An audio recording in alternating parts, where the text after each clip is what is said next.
Hola gente, ¿cómo están? Hoy les voy a enseñar los primeros pasos para poder aprender a manejar sus cámaras reflex, en este caso en modo manual. Principalmente vamos a ver lo que son las cuestiones referidas al ISO, al diafragma y a la velocidad de obturación. ¿Qué son estas tres cosas? Son los tres elementos o los tres ajustes que nosotros tenemos que realizar. ¿Por qué lo tenemos que realizar? Porque en modo manual nosotros le decimos a la cámara cómo tiene que disparar la foto. ¿Dependiendo de qué? Dependiendo del ISO. ¿Qué es el ISO? Como ven en el cuadro que está acá en pantalla, que yo aprendí principalmente a manejar el modo manual de mi cámara gracias a este cuadro, que se los pongo a su disposición, que pueden encontrarlo en cualquier página de internet. El ISO es la cantidad de luz que nosotros le decimos al sensor que capte.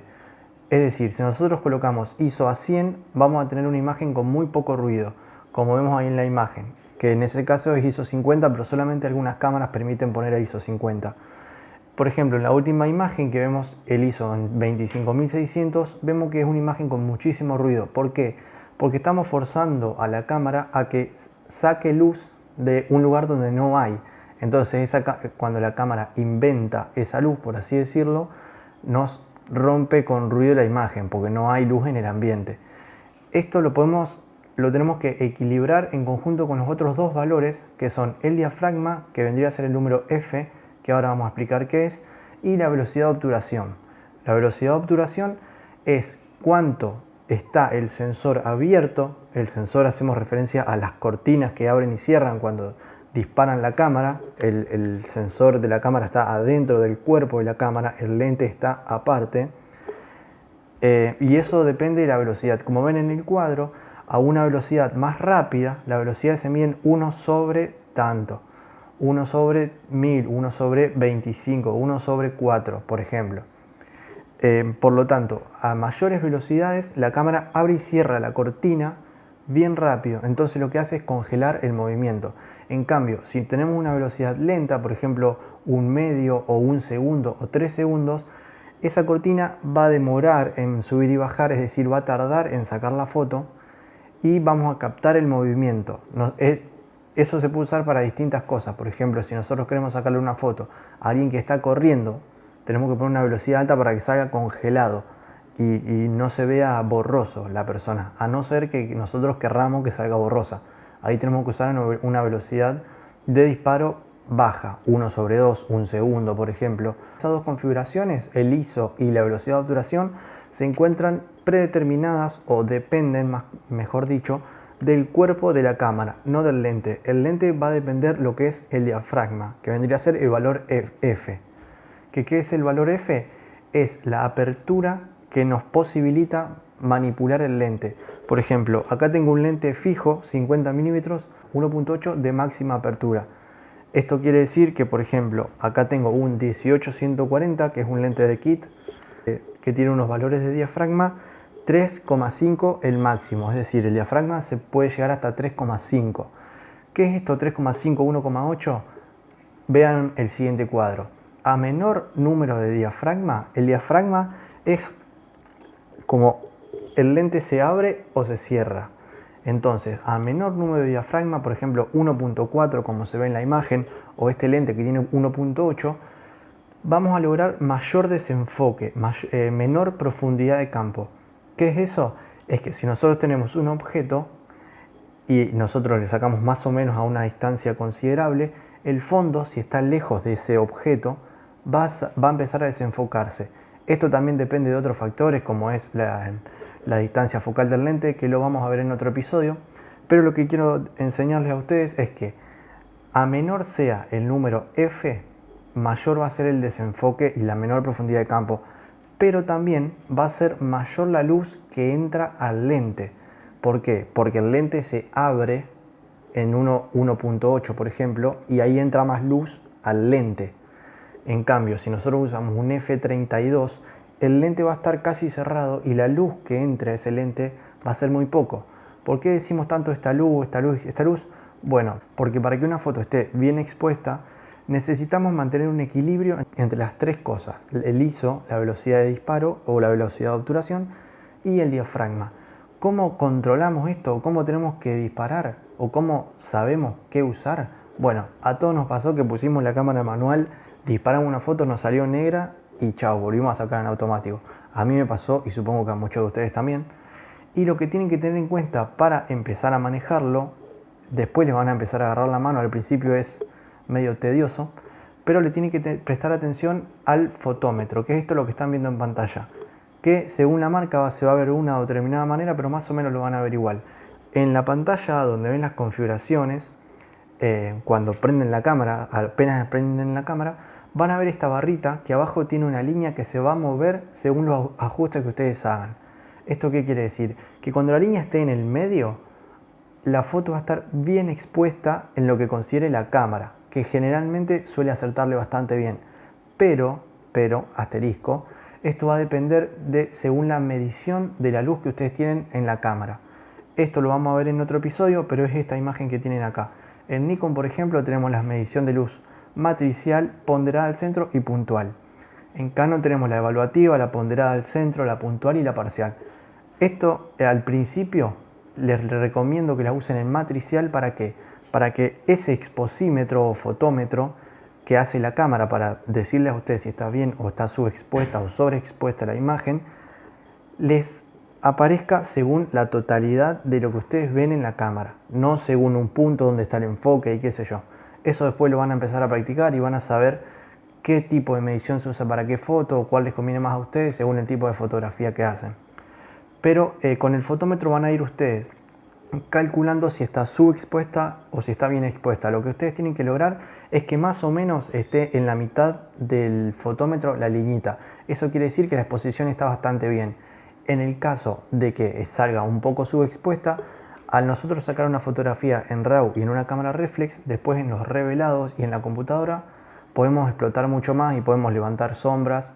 En cambio, si una foto está sobreexpuesta, es mucho más difícil o casi imposible a veces recuperar esas partes quemadas de la foto. Se dice quemadas cuando salen partes blancas que no se ve información. Es por eso que muchas veces o muchos fotógrafos recomiendan que saquen la foto un punto subexpuesto o que esté bien expuesta la foto para que después en postproducción puedan levantarlo y recuperen toda la información posible. Pasamos principalmente a las primeras diferencias que encontramos con el uso del diafragma. Como ven en esta imagen, el diafragma va a estar en el lente y con el diafragma lo que logramos es el desenfoque o el enfoque total de la imagen. Como ya les dije, a un menor número de diafragma, el lente va a estar más abierto, va a entrar más luz. Y ¿cómo funciona el diafragma? El enfoque de las cámaras lo hace paralelo a nuestra cámara. Si nosotros estamos parados así, el enfoque lo va a hacer así. Como vemos en esta imagen, las bolitas de cristal, tenemos un f1.8. Eso quiere decir que la profundidad de campo es muy corta, es decir, que la zona que enfoca la línea paralela, horizontal a nosotros, va a ser muy corta. Entonces, por ejemplo, la bolita de cristal del medio está enfocada, porque ahí está el punto de enfoque. La que está adelante y la que está detrás está fuera de foco y está a una distancia muy corta. Entonces, esa puede ser nosotros una intención para poder sacar una foto con poca profundidad de campo, borrosa. En cambio, si nosotros, como ven ahí a la derecha, las bolitas las ponemos en esa misma línea horizontal paralela a nosotros, van a estar las tres enfocadas por más que el número del diafragma sea el mismo. ¿Por qué? Porque como les dije, el enfoque es paralelo a la cámara, es horizontal. Es horizontal. Muchas veces nos pasa a muchos, y a mí a veces me sigue pasando, que van a hacer una imagen de varias personas o un partido de fútbol o lo que sea, y hay varias personas a distintas distancias en el plano horizontal de la imagen. Y ustedes quieren usar un diafragma muy abierto, es decir, un número F bajo. Entonces, ¿qué pasa? Una sola persona a lo sumo les va a salir enfocada, o dos, a no ser que estén muy juntas y casi todas les salgan enfocadas, que es muy poco probable que pase eso. Entonces, según ustedes, la situación en que se enfrenten, tienen que colocar un número F para poder determinar qué quieren enfocar, qué no, qué quieren que salga desenfocado, qué quieren que esté en un segundo plano y demás.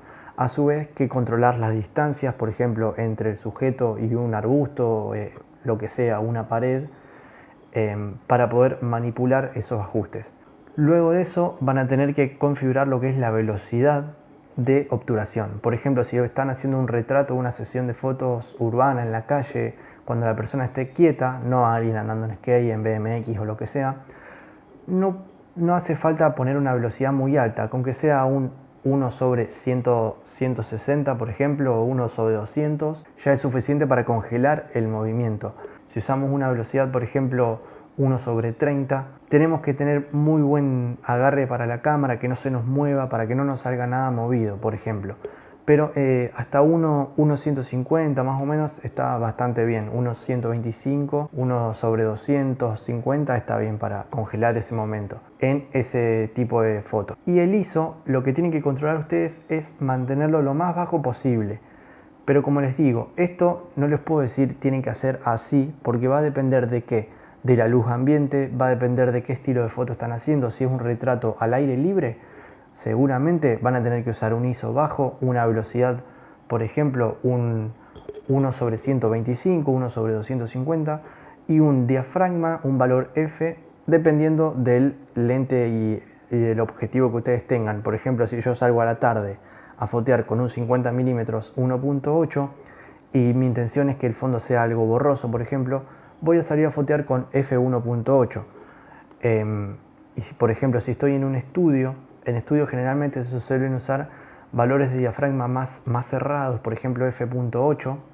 ¿Qué permite eso? Que la definición que te da el lente de la foto en su totalidad sea mucho mayor, pero a su vez el enfoque es mucho mayor. Por ejemplo, si nosotros enfocamos al ojo, nos enfoca la nariz, nos enfoca el ojo, nos enfoca las orejas. En cambio, si foteamos en un estudio, por ejemplo, a f2.8, el foco lo tenemos que poner en un punto y en la punta de la nariz capaz o en las orejas ya se empieza a desenfocar.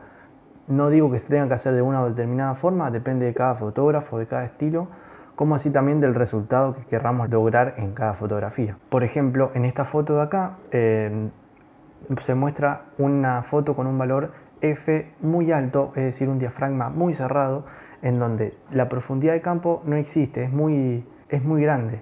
Es decir, que toda la zona está enfocada. Por ejemplo, vemos a los personajes de Bob Esponja que están todos enfocados, por más de que estén a distintas distancias con respecto a la cámara. En cambio, por ejemplo, si ponemos un diafragma, un número menor, podemos con el enfoque apuntar a determinado personaje para que los otros nos salgan desenfocados. Esto, por ejemplo, lo van a hacer más evidente en algún lente como este, por ejemplo, que el máximo del diafragma es 1.8. En cambio, en un lente kit, que generalmente suelen ser 3.5 y 5.6 en su distancia focal máxima, lo que van a notar es que ese 3.5 no les da el desenfoque que ustedes están buscando. Pero no quiere decir que se tengan que comprar un lente fijo 1.8 o un lente, no sé, 1750 2.8, que también el 2.8 es una profundidad de campo bastante corta, les va a dar un buen desenfoque. Pero con su lente kit 1855, 1840 pueden practicar y pueden exprimir esto practicando con un broche, con una bolita de cristal, con algunos muñecos. Pueden experimentar esto de la profundidad de campo, alejarse ustedes del objeto, pueden alejar la cámara del objeto y del fondo, pueden alejar las tres cosas, el fondo, el sujeto y ustedes, e ir probando. Pero esas son las tres claves para poder manejar la cámara manual. Mantener el exposímetro o el fotómetro en el medio. Tienen que lograr una imagen dentro de todo bien expuesta. Para que esté bien expuesta, como les decía, tiene que estar la línea en el medio. Como ven ahí, la exposición correcta, que es la barrita del medio, aparece entre medio del -1, el -2 y el 1 y el 2, que el menos para la izquierda sería subexpuesta y para la derecha sería sobreexpuesta. Hasta acá llegó el video de hoy, espero que les haya servido de algo. Practiquen con este cuadro que les dejé en un primer momento y que ahora se los vuelvo a poner acá. Imprímanselo, salgan a la calle o en su misma casa a practicar, porque con esto van a aprender, porque es las tres cosas que tienen que tener en cuenta. Pero tengan en cuenta un pequeño detalle nada más, principalmente, que es intenten sacar las fotos con el menor ISO posible. Eso es el único consejo, por así decirlo, o la clave para poder sacar una buena foto o para poder controlar la cámara en modo manual. Además de tener en cuenta si nosotros queremos generar una captura en movimiento de algo o queremos congelarlo, que salga todo enfocado. Por ejemplo, si una modelo está moviendo el pelo, hace así con el pelo y nosotros queremos que ese pelo salga congelado, tenemos que poner una velocidad de disparo alta. Es por eso que tienen que ir probando para ver la exposición de la foto, que tan bien expuesta está tanto la persona como el fondo, que como les dije en un principio, eso lo van a lograr por medio del exposímetro y si la medición de la luz de la cámara, si es matricial en Nikon o en Canon evaluativa. Pero bueno, les dejo mi Instagram de fotografías para que puedan ver todos mis trabajos. Pronto se vienen más videos tutoriales sobre cámara reflex, edición, revelado, cómo lograr fondos desenfocados, cómo lograr determinadas ediciones, por ejemplo dodge and burn, separación de frecuencias, edición de ojos, edición de piel, cómo recortar un fondo. Así que bueno, suscríbanse si quieren seguir viendo más de este tipo de videos, síganme en mi Instagram que ahí subo todas las fotos que yo realizo y nos vemos en la próxima, gente. Nos vemos.